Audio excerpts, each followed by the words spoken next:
And welcome back to Crimson Tide Kickoff. We'd like to take a moment and thank Drew Kyle and Kyle Office Solutions for their support of Crimson Tide Kickoff. They provided us this great set that Gary and I and our guests are sharing this morning. It also served as a great set for our recent homecoming parade broadcast. So remember, call Kyle Office Solutions for all your business needs. And here's Gary now with his other partner. Yeah, my Tider Insider TV partner, Rodney Orr, joins us now to talk Bama, Tennessee. You followed Bama football for a long time, and in particular, this series, it's been a great one through the years. It's been a weird one. It's usually kind of run in streaks. And speaking of streaks, nobody in the history of college football other than Tennessee has ever reeled off 7 wins in a row against the Crimson Tide, but they did that from 1995 through 2001. In 2002, in Knoxville, Dennis Franchione took a motivated, physical Alabama football team into Neyland Stadium, and that streak came to a scorching end. Yeah, finally, Gary. And if you remember the year before, Tennessee was loaded with such great talent, but the year before in 2001, Alabama almost upset Tennessee here in Tuscaloosa, but Tennessee had a little bit too much talent. But the next year, Alabama going up to Tennessee, beating Phil Fulmer in a very sweet game for Alabama, considering all the NCAA things and the involvement of Phil Fulmer. And Tyler Watts had a great second half. You remember the long drive that kind of sealed the game for Alabama. Alabama rolled 34-14 that day, Gary. And again, as you mentioned, it ended that streak of 7 games. Another interesting game. You know, there hasn't been too many times where Alabama has been a prohibitive underdog against the Vols, but 1990 that was the case. I think Lee Corso said it was like an NFL team against high school kids. Nobody other than the most ardent Alabama followers even gave the Tide a chance. I think Alabama had beaten Vanderbilt and maybe one other kind of Southwest Louisiana. Yeah, Southwestern Louisiana that year. Tennessee, a big double-digit favorite.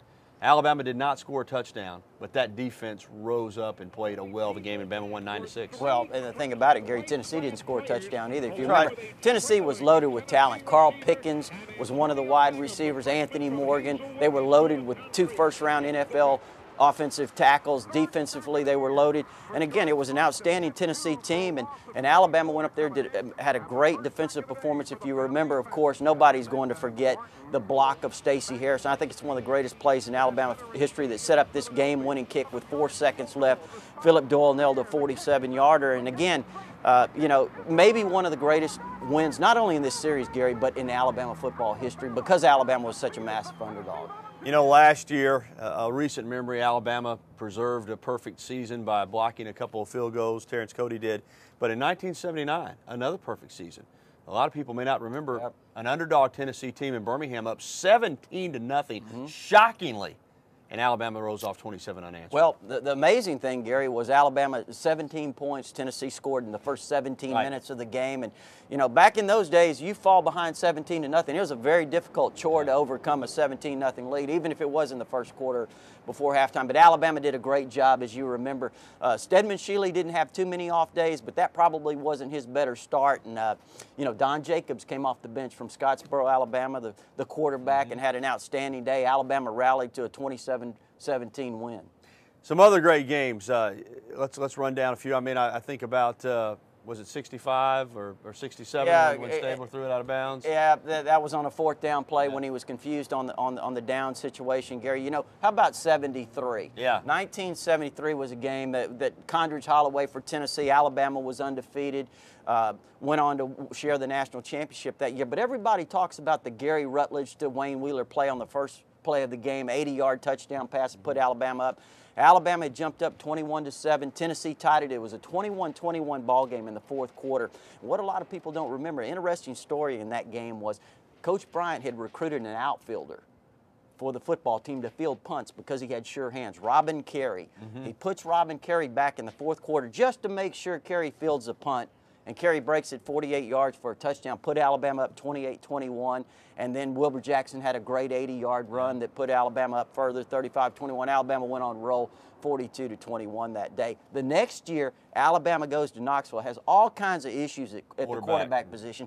You know, Richard Todd was out. Of course, Gary Rutledge was out. Jack O'Rear was out. They start a 4-teamer. Up steps Robert Fraley. Robert Fraley. Alabama beats Tennessee in Knoxville 28-6 with a 4-team quarterback. And Vince Dooley says the next week, the coach of Georgia at the time, he says, I could win the SEC with Alabama's 4-team quarterback. Wow.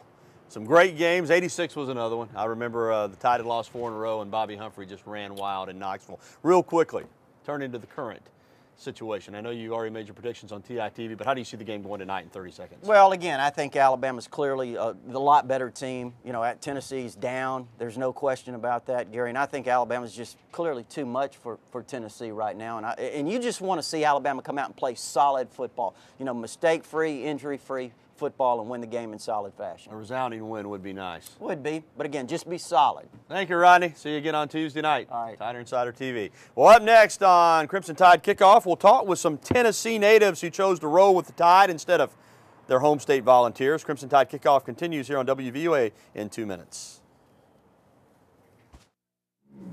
Well, you know, the Alabama Crimson Tide has a number of players on their roster from the state of Tennessee, and tonight they'll play in front of their home state fans. Dante Hightower attended Marshall County High School in Lewisburg, Tennessee. The Alabama linebacker said he was recruited by the Vols, but never had a lot of interest in going to UT because at that time they had a bad reputation in the recruiting circuits. You know, I never really had a really big interest in you know, going to the University of Tennessee. You know, they were trying to recruit me at linebacker, but at the time I kind of wanted to play a little offense.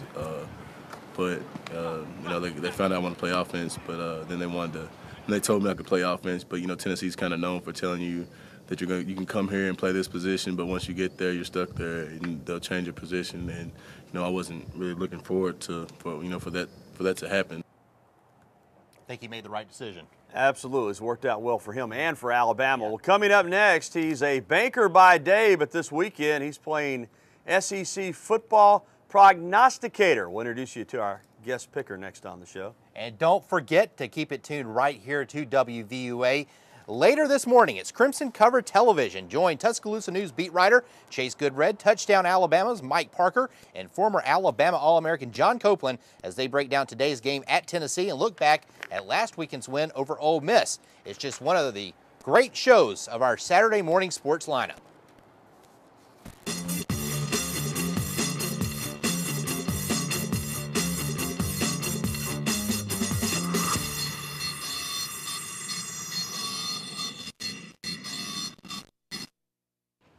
Hey, welcome back. You're watching Crimson Tide Kickoff. Our forecast over in Knoxville, Tennessee, looking great. 70 degrees at kickoff, 6 o'clock. Halftime temps around 64.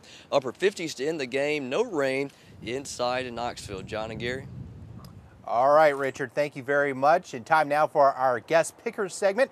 This week we welcome the Bank of Tuscaloosa CEO, Mark Sullivan. We were joking during the break. You came prepared. You got stats. I've got and some you are a stats. man that's used to crunching numbers as well. That's right. That's right. We know how to crunch numbers in the banking business. Well, let's start crunching them. Houston Nutt goes home to Arkansas. He says at this point, it's not really that big a story. You know the Arkansas fans differently, feel differently. Ole Miss played pretty well against Alabama. Right. Arkansas coming off that loss to Auburn. How do you see this one? Well, I think they're going to rebound. Ryan Mallett's healthy again. He's going to be playing, and Arkansas has a lot to play for.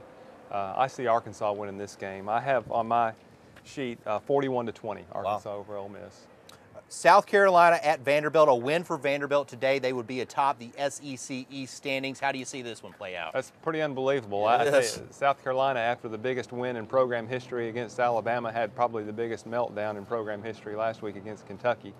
But I think they're going to rebound as well. Vanderbilt, to me, just is really not that good a football team. 31-20 is what I have. South Carolina over Vanderbilt. You know, Mark, a really interesting game is Georgia at Kentucky. Kentucky, that comeback win, as you mentioned, against South Carolina. Georgia really seems to have turned it around. How do you see this one? Well, Georgia seems to be a team on the rise. I mean, they've outscored their last two opponents 84-14. They're just kind of getting into a swing of things, I think, since A.J. Green has been back. And I see Georgia winning this game. I have 38-24 over Kentucky. Number 6 LSU at number 5 Auburn today. Well, I guess I can't just say I'm going to go with the Tigers on this one, but that'd be the safe bet. That would be the safe. You'd be guaranteed a winner. It is strength on strength here. You know, you've got Auburn's league-leading rushing offense against LSU's league-leading rushing defense. And I think it's going to be a little bit lower scoring maybe than some people have this. I'm looking at 20-17. Auburn over LSU, fourth quarter, West Byram field goal at the end, and there's not enough magic in the Mad Hatter's hat to pull this one. Hey, how about that? And your Auburn customers are happy. That's right, and Auburn customers are happy.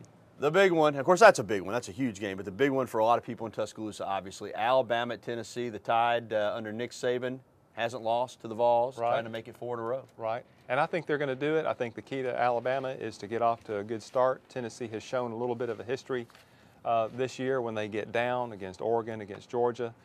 They maybe lay down a little bit. I think if the Tide can come out and score a couple of times real quick, they can get on top of the Vols. I think that they can take them pretty handily. I've got 35-10 Alabama over Tennessee. Good stuff, Mark. Thanks. All right, thank Mark, you guys. thanks very much. Thank you for Appreciate watching Crimson Tide Kickoff. We'll see you back here next week. I'll see you back tonight for the news at 10.